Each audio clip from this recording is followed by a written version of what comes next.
Chris, in your book, you talk about how doom is easy in some ways, but Right. I think a lot of people feel the doom is on the doorstep. How worried do you think we should be about what is to come?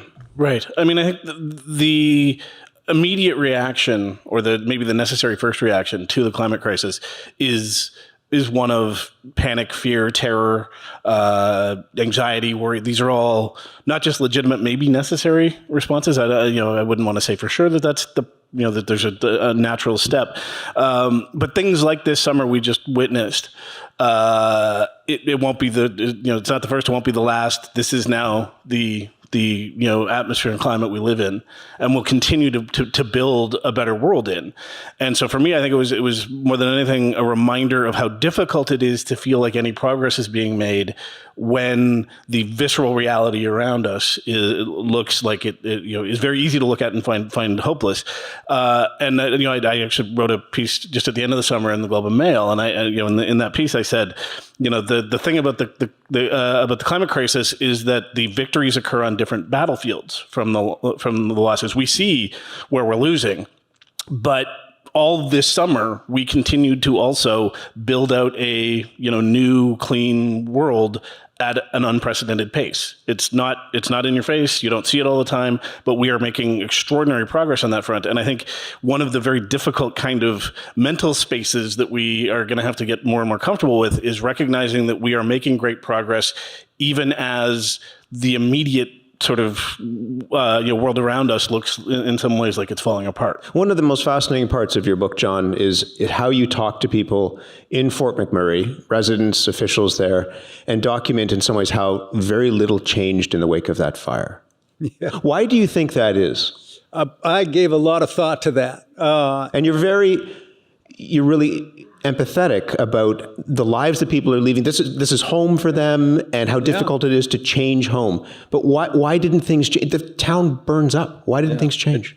It's really shocking. I think a lot of us, at least on this file, have a feeling that, when people go through these catastrophes, it's going to kind of create converts to climate action, to a more deeper conviction about the climate change, and it's almost the opposite. And this has been one of the more profound things that I learned, and it took 7 years to do it, is people are really devoted and loyal to their status quos. And so what most of the people that I interviewed, dozens of people up there, all of their lives have been changed. Some of them have permanent respiratory issues if they were firefighters. A bunch of them have PTSD. A bunch of them have other injuries. A bunch of them have just moved out of town. But mostly what they want is they want their old life back. And they don't want to go protest in Ottawa, or they don't want to make any kind of major change. They experienced this terrible disruption and they want it back. Do you understand that? I absolutely do. And it makes me understand Rich Kruger of Suncor also, because his whole life is built around the petroleum industry. And so now people are challenging and pushing back against that and saying, this is actually, carbon capture is not going to do it, pal. We really have to decarbonize. And for him, everything that he values, his whole sense of himself and his identity is built around the petroleum industry. So asking people to dismantle that or abandon that, whether they're a hauler driver or an executive, it's still, challenging is a nice way to put it. I think, it could be really threatening and certainly destabilizing. Well, then what will I do instead? And that's a profound question. Rebecca, do you think that we're willing to make that change? I mean, so many of us will have to change huge parts of our lives, the belief is. And I just wonder whether your sense, is somebody you write about, redefining abundance and thinking about abundance in a different way. Are we willing to make those changes? And the first thing is, who's we? The top 1% are never mind the top bottom thing. The richest 1% of human beings on Earth have twice the carbon impact of the poorest 50% of humanity. And so that poorest 50% is already living, this is not the problem. I do think that we need to change the story. Every crisis is partly a storytelling crisis, and we're constantly told that we live in an age of affluence and abundance, and this is the best it could possibly be, and have another burger and drive a bigger truck. And we're besieged by advertising to, consume more, desire more, to think that satisfaction lies in that.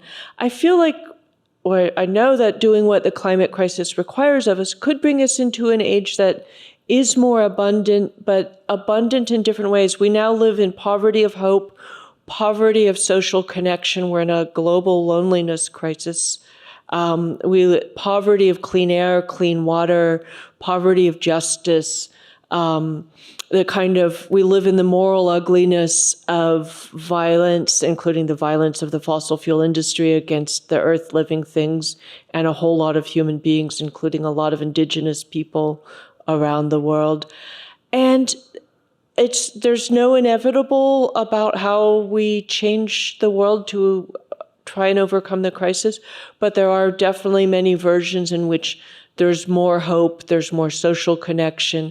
I think a world in which people aren't consuming so much is one in which they don't have to produce so much, aka they have more time. And time in some ways is the ultimate luxury, time to spend with people you love, doing things that are meaningful to you, time to be connected to nature, et cetera. So I think part of what we need, obviously we need to dismantle the fossil fuel industry. We need to make a swift energy transition, but we also need to change how we measure abundance, how we imagine what the good life looks like, what we value. It's partly an imagination crisis, and those two things I think are inseparable.